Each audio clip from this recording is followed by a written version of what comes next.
Hi everyone, my name is Kendrick and welcome to Travel and Live Free. In this video, we're going to talk about who should travel as a Canadian during the coronavirus pandemic. In this video, we're going to cover the 7 important facts that you should take into consideration before you make a decision whether to cancel your trip or go ahead and go on your trip. So fact number 1, we're going to look at the cases, deaths, and recoveries around the world. The source that we're going to be using here is worldometers.info and Centers of Disease Control and Prevention. So as you can see, there's been 169,204 cases of coronavirus around the world as of March 15, 2020, with 6,492 deaths and 76,615 that has recovered. Here is a list of the top 20 places in the world that has the most coronavirus cases and deaths. So as you can see, China definitely has the most amount of cases and the most amount of deaths. But if you look at the percentage of deaths, Italy actually has the highest death rate at about 7%. Well, what does this tell you? Well, this obviously tells you that going to any of these 20 places is not a good idea right now. And if you're planning to go to these places, maybe you want to hold off traveling for now.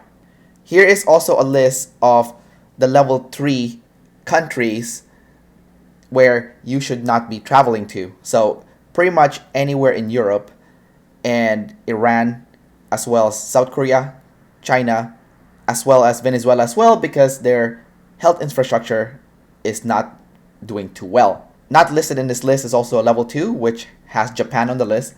And again, you probably want to avoid going to Japan just for now until these countries move down in levels until they're about level 1 or less.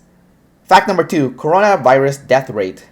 The source that we're using for the coronavirus death rate is from Vox.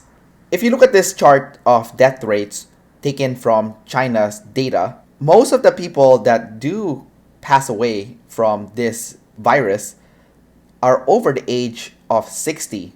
So if you are over the age of 60, perhaps you want to avoid traveling in the meantime because the chance of vitality is a bit higher than if you were someone that's under 60 years old. Also, if you're a young person and you're planning on traveling, but you have elderly parents or grandparents, or maybe you work in a facility where you work with seniors and you could pass on the virus to them, then perhaps it's either a good idea to cancel your trip or when you come back to Canada to self-isolate yourself for 14 days just so you don't spread the disease to anyone else. Fact number 3 is the Canadian Travel Advisory, and the source that we're going to be using here is from CBC News. According to CBC News, the most recent Canadian government travel advisory is actually not a travel ban, but instead a recommendation to avoid international travel. Apparently, the government wants you to self-isolate for 14 days after returning from travels. Now, this is not enforced by the government themselves. However, from what I know, a lot of employers are enforcing this. So you do want to check with your employers before traveling to see if you will need to be self-isolated for 14 days after you return from your travels. And also if your employer is okay with you taking that 14 days off after you return from your travels. Fact number 4 that we're going to look at is countries with travel bans. And the source that we're going to be using here is travel.gc.ca and Wikipedia. So according to Wikipedia, here is a list of countries that has a travel ban right now. Now, you do want to cross-reference this with travel.gc.ca because each country has a deadline when they plan on lifting the travel ban. I'll give you an example. So for example, I plan on traveling to South America and I have an overnight layover in El Salvador. However, if you look at this entry and exit requirements from travel.gc.ca, you can see that at the moment, until April 1st, 2020, that foreigners are banned from entering the country. However, because my travels is after April 1st, then I might be okay, but things always change, so I have to make sure that I have to keep looking at this website. So if you do plan on traveling and you might be passing by one of the countries with travel bans, then make sure that you look at the travel.gc.ca website, look at the entry and exit requirements and see when their travel ban ends and see if they will force to quarantine you should you connect or visit those countries. The fact number 5 that we need to take a look at is travel industry has taken a big hit. And the source that we're going to be using here is the Washington Post and CNN. According to the Washington Post, the World Travel and Tourism Council has released the number of travel industry jobs that the coronavirus could put at risk, and it's estimated to be an 8-figure number, which is quite huge.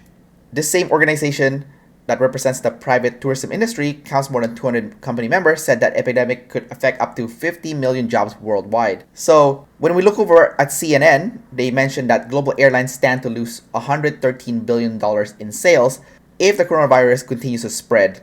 So what does this mean? This means that if you travel right now, chances are you are going to get some of the best travel deals available. Now, whether you want to take that risk or not is up to you, and we'll cover that more later on who and who shouldn't travel during the coronavirus pandemic. Fact number 6 is right now we are in an economic recession, and the source that we're going to be using is Wikipedia. On Monday, March 9, 2020, the stock market crashed, sending the world economy into a recession. Canada has been hit especially hard by this because we sell commodities and raw materials, and because the global demand for raw materials have dwindled as a result of halted manufacturing, Canada is in trouble. Canada also sells oil, and as you know right now, there is an oil war between Russia and Saudi Arabia, where Saudi Arabia has just undercut the price for oil big time, causing oil prices to drop worldwide. The reason why they did this is because the demand for oil has dramatically dropped around the world as a result of manufacturing taking a big dip as a result of the coronavirus. Saudi Arabia wanted to keep the oil prices high by restricting production, but Russia did not want to cooperate because from what I've heard, Russia wanted to hurt the US oil industry. And as a result, Saudi Arabia wanted to teach Russia a lesson by undercutting the price of oil, causing the world to be in a big recession. Well, what does this mean? Well, if you work in an industry where you are harvesting raw materials or manufacturing, then perhaps this is not the best time to travel because maybe you want to save your money because money might be tight as a result of jobs lost from this recession. So perhaps after the coronavirus epidemic ends, then that would be a better time for you to travel when you know you have a secure employment. The last fact that we're going to look at is a weaker Canadian dollar, and the source that we're going to use here is xe.com. According to xe.com, $1 US costs $1.38 Canadian to purchase right now, making the Canadian dollar extremely weak, and your dollar doesn't go a long way when you travel.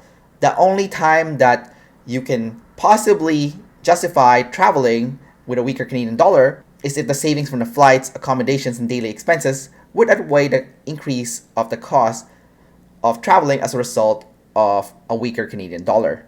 So who should and shouldn't travel during the coronavirus pandemic? The first thing we're going to cover is who shouldn't travel during this pandemic. So the first group of people would be seniors ages 60 and over. Now, if you are 60 years or older, there is a higher chance of fatality, and you definitely want to assess the risk before traveling. From my opinion, I don't think it's a good idea to travel until this coronavirus epidemic dies down. Maybe if you're between 60 to 70, maybe it might be a little bit more okay, but definitely not if you're over 70. If you plan on traveling to level 2 and 3 countries or the top 20 places in the world with the highest coronavirus cases and deaths, then I don't think you should be traveling because you're putting yourself at risk.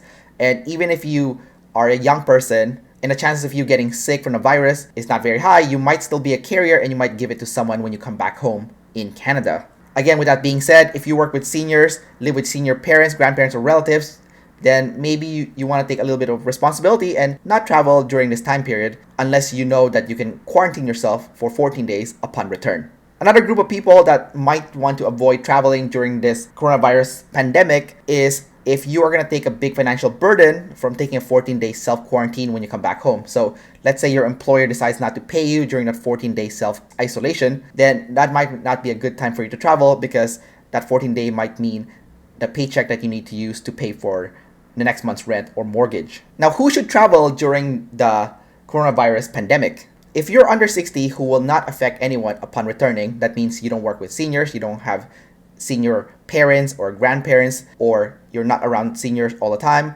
And if you want to take advantage of amazing travel deals that will probably never happen again for a long, long, long time, and you want to go on this once in a lifetime trip, or you just want to get away, then perhaps this is a good time for you to travel, assuming that you're responsible when you come back home and you distance yourself from people so that you don't spread the disease should you become a carrier even though you're not sick and you don't have any symptoms. Well, I hope that you found this video helpful today on making a decision whether to travel or not during the coronavirus pandemic. Don't forget to like, subscribe, and leave your comments below, and I will talk to you next time.